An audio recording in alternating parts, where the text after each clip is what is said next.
Hello मित्रांनो, आपल्या सर्वांचं स्वागत आहे उर्मिला क्लासेस जीके मध्ये।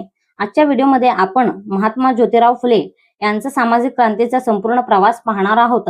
तर चला मग सुरू करूया। आधुनिक भारताच्या सामाजिक क्रांतीचा एक महत्त्वाचा अध्याय सुरू होतो। महात्मा ज्योतिराव फुले यांच्या जीवनातून त्या काळात समाजात माणसाची किंमत त्याच्या ज्ञानाने नाही तर त्याच्या जन्मावर ठरली जात होती आणि हीच विषमता अनेक वर्ष प्रश्न न विचारता स्वीकारली जात होती। पण काही घटना अशा घडतात ज्या एखाद्या व्यक्तीचं संपूर्ण आयुष्य बदलून टाकतात। एका मित्राच्या लग्न समारंभात घडलेला एक प्रसंग त्यांच्या विचारांना हादरवतो आणि इथूनच त्यांच्या मनात सामाजिक बदलाची पहिली ठिणगी पडते। महात्मा ज्योतिराव फुले सामाजिक क्रांतीचा संपूर्ण प्रवास या व्हिडिओमध्ये आपण पाहणार आहोत। महत्त्वाची 6 मुद्दे। पहिला म्हणजे परिचय आणि कौटुंबिक पार्श्वभूमी, दुसरा म्हणजे वैचारिक परिवर्तन आणि समतेची तळमळ, तिसरा म्हणजे शैक्षणिक क्रांती आणि संस्था बांधणी, चौथा म्हणजे सामाजिक सुधारणा आणि मानवी हक्कांसाठी संघर्ष, पाचवा म्हणजे बालहत्या प्रतिबंधक ग्रह आणि अनाथ संगोपन, सहावा म्हणजे सत्यशोधक समाज आणि बहुजन मुक्तीचा विचार। अशा प्रकारे आपण एकूण 6 महत्त्वाचे मुद्दे पाहणार आहोत। चला तर मग सुरू करूया पहिल्या मुद्द्यापासून। पहिला, परिचय आणि कौटुंबिक पार्श्वभूमी।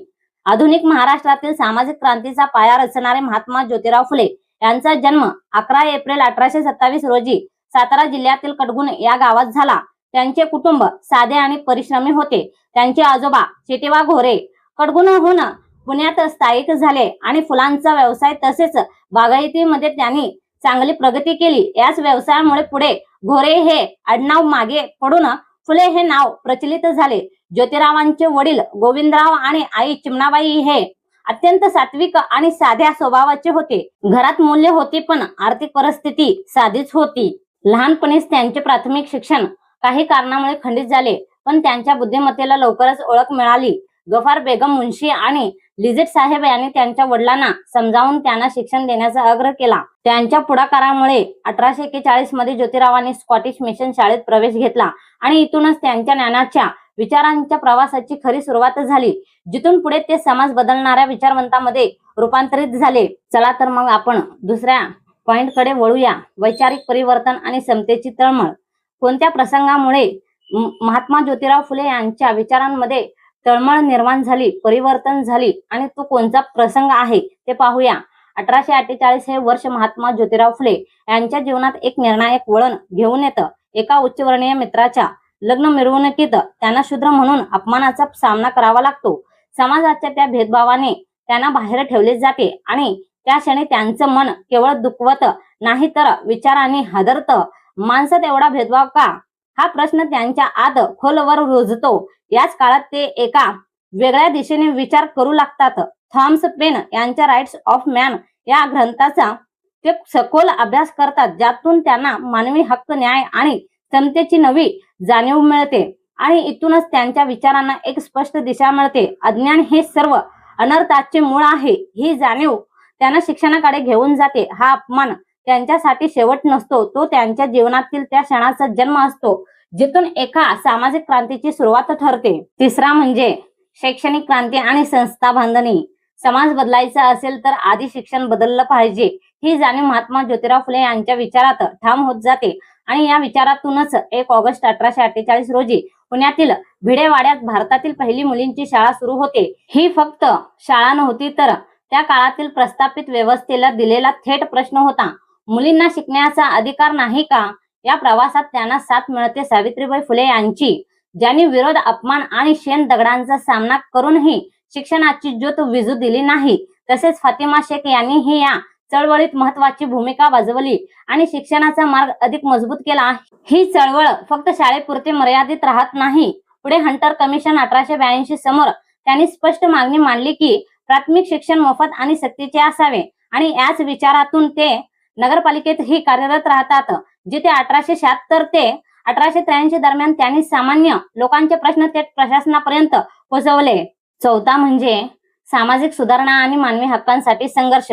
फक्त विचार मांडून समाज बदलत नाही, तो बदल घडवण्यासाठी कृती लागते आणि महात्मा ज्योतिराव फुले यांनी हेच सिद्ध केलं। 1868 मध्ये एक धाडसी पाऊल उचललं जात होतं। त्या काळात अस्पृश्यांना साधं पाणीही नकारलं जात होतं, पण फुले यांनी आपल्या स्वतःच्या घरातील पाण्याचा हौद सर्वांसाठी खुला केला. एक साधी कृती, पण त्या काळातील संपूर्ण विषमतेला दिलेला मोठा प्रश्न.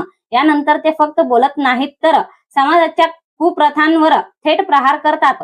ओथोरे येथे नाव्यांचा संप घडवून आणून विधवांच्या केशवपनासारखी क्रूर प्रथा थांबवण्याचा प्रयत्न करतात आणि शेतकऱ्यांच्या वेदना तर त्यांनी स्वतः अनुभवल्या, म्हणूनच शेतकऱ्यांच्या प्रश्नांसाठी ते थेट पुढे येतात. ड्यूक ऑफ कॅनॉट समोर शेतकऱ्याच्या वेशात जाऊन आपली व्यथा मांडतात.